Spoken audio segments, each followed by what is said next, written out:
What is up, YouTube? Jared, RedRacer video, coming to you with another one today. Hey, today's video, guys, I think my car might hate me. Thankfully, this time it's not for as bad a reason as normal, because I've had some pretty not cool problems with this car. Not anybody's fault but my own, because I kind of went into this journey knowing that you take some risks. But Lola's at it again. Thankfully, though, today is not as big a deal. I'm really excited about the fact that this is all it is. But I'm going to come out here and we're going to talk about this. Today, got up to go to the gym this morning. I go really early. It's really cold here. It's like in the 20s, I think, right now in the mornings here. So it's cold. So got up, went to go to the gym. Tried to remote start for the car from my app when I was walking into the kitchen to get my bottle of water. I usually try to let the car run for 2 minutes. Always try to let the car run for 2 minutes before I drive it. For those of you that don't know, it's how long it takes for all the sensors in the car to warm up and come up and start to run so that the car's running in closed loop. Before that, it's running in open loop, and it's kind of just running on a predefined, like it's running on the tune that your tuner put in and not really running off of the information it's getting from the O2 sensors and stuff like that. So I tried to let the car, I was getting to closed loop, tried to remote start the car, didn't start. I thought, oh man, maybe I got to check engine light, or, you know, maybe it's just whatever else, I don't know. Once in a while it won't remote start, so go out there, try to start it, can't even get into the car, hit the unlock button. Lights are just barely flickering in the car. Obviously, it's a low voltage. I'm thinking it's a battery thing, and it looks like that's probably what it is. So today's video, I also wanted to address one other thing, guys. When this battery, or when these cars with smart keys go dead, it is very challenging to get in them.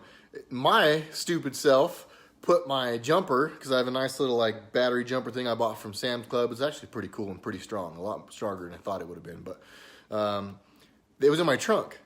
So smart key cars and cars that have electronic pops for the trunk, they don't pop when you're trying to get into the trunk when your batteries are dead. So couldn't get in there. My windows were down, thankfully, but I'm a flipping baboon and I couldn't get in the window, or yeah, I couldn't get in the, like, slide in far enough through the window to reach down and grab the hood release. So I guess I'm not a baboon, because they probably have long arms like most of the monkeys and stuff. Is a baboon a monkey? I don't even know. Ape? Chimpanzee? I don't know which one it is. But anyways, I couldn't reach the flipping hood release. So I couldn't pop the hood. I couldn't get in the trunk.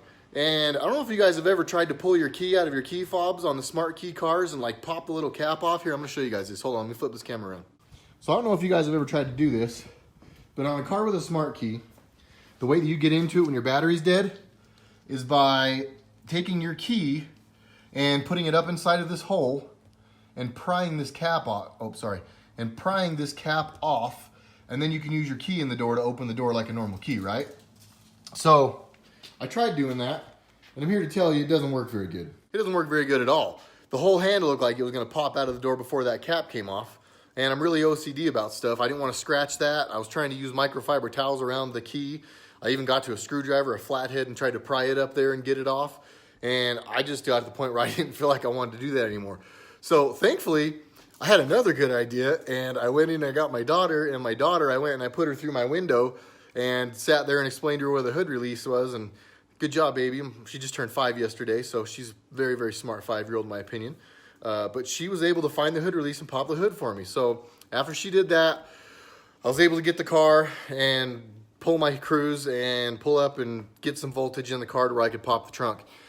With a jumper on the car, and this is another thing I wanted to mention in this video, with a jumper on the car, or plugged into my other car through jumper cables, the ones you see here behind me on the wall. And I'm not gonna lie, guys, I learned today my jumper cables are sketchy. Look at this. Yeah. So they're not exactly like heavy duty jumper cables, and maybe that was part of my problem, but I couldn't get the car to start even with that. The battery had gone all the way dead, like full toast, in just a few days. I haven't driven the car, I don't want to guess, but I think it's been since the weekend. I think it's been since like Saturday or Sunday. And today is Thursday. We are in a cold climate here, and for those of you that don't know, the worst things for a battery, there's 3 things that are like the absolute worst thing for them: cold, heat, and sitting around. And this car, with 20,000 miles on it, being almost 3 years old now, clearly does do its fair share of sitting around. And you know, that number is actually a little misleading, because when I have the car, I drive the heck out of it. I've only had the car back from JDP now for 2-3 weeks, and I've put like 3,000 miles on it in that time, which is a reminder that I need to change my oil. But yeah, so the car sat around for a few days and went dead. I don't think that there's a draw. A lot of people think there's parasitic draws on these, and there could be, but this car has sat around a lot in its life and never really had this issue. So I think it's just time for a battery. So thankfully I was able to get the thing going after I actually plugged the cruise in, had the battery cables on. And for those of you that ever go try to jump start your car, if you try to jump start it right away and it's just clicking, and my car did, I mean, there was just not enough voltage to get it started. So what I ended up doing, shutting my headlights off, turning the car back off, and just leaving it connected to my cruise and connected to the jumper terminals in the engine bay. And I pulled out my phone, made a post on Instagram for RotoFab, and sat there for a minute, looked at some social networking stuff, looked at all the political nonsense that's going on, because I'm turning into an old man and I'm kind of becoming obsessed with politics. But so I don't know, 5 minutes or so go by of just letting the car sit on that charger with the car off, or not on a charger, connected to the other car with the car off. I also, in that time, I got a little Chevy Camaro battery tender. I plugged that in the trunk, so I was connected in the front to a car, I was connected to that in the trunk, and after about 5 minutes or so, I was able to get the car to start. It fires up, check engine light is on, pulled the code, and they were all low voltage codes. So clearly at some point my car was like, oh man, the battery's going dead, and it shut itself down. So, man, this car is a pain in my butt sometimes, but I still love her. Got her fired up, went and drove her, everything's cool. But yeah, so for those of you guys with smart keys, if you have jumpers, don't leave them in the trunk, because it could get to a situation where maybe you can't get in there. I probably am just not very bright, and if I knew how to get that cap off of my door a little bit better, I could probably have gotten the door open a little bit easier.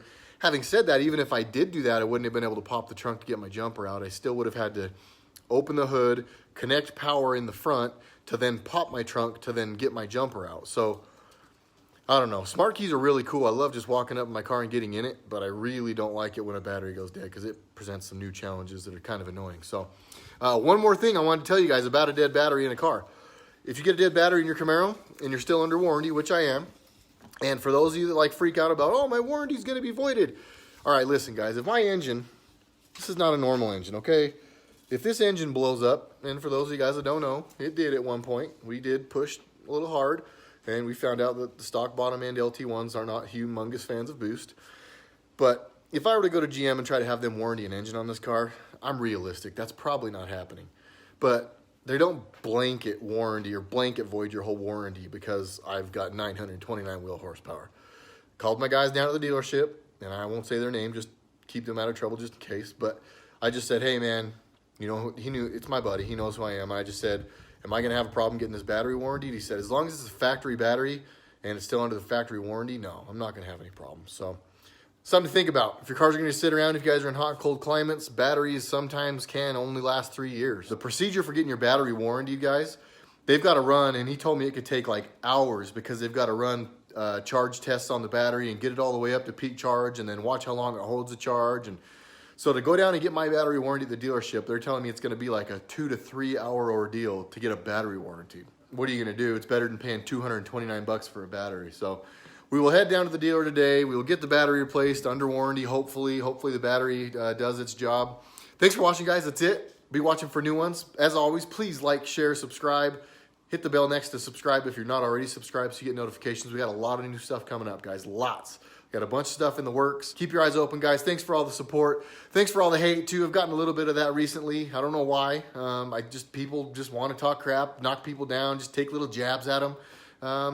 No big deal. You know, I had somebody tell me that's a sign that maybe things may be taking off for me. Maybe they're not, but maybe they are. So haters going to hate. It's going to be part of the deal. And for those of you out there that love me or hate me, either way, I appreciate you all. So thanks, everybody. Be good to each other. Love each other, no matter which side of the political fence you're on, because this stuff's getting crazy. Jared RedRacer video. I will see you guys soon.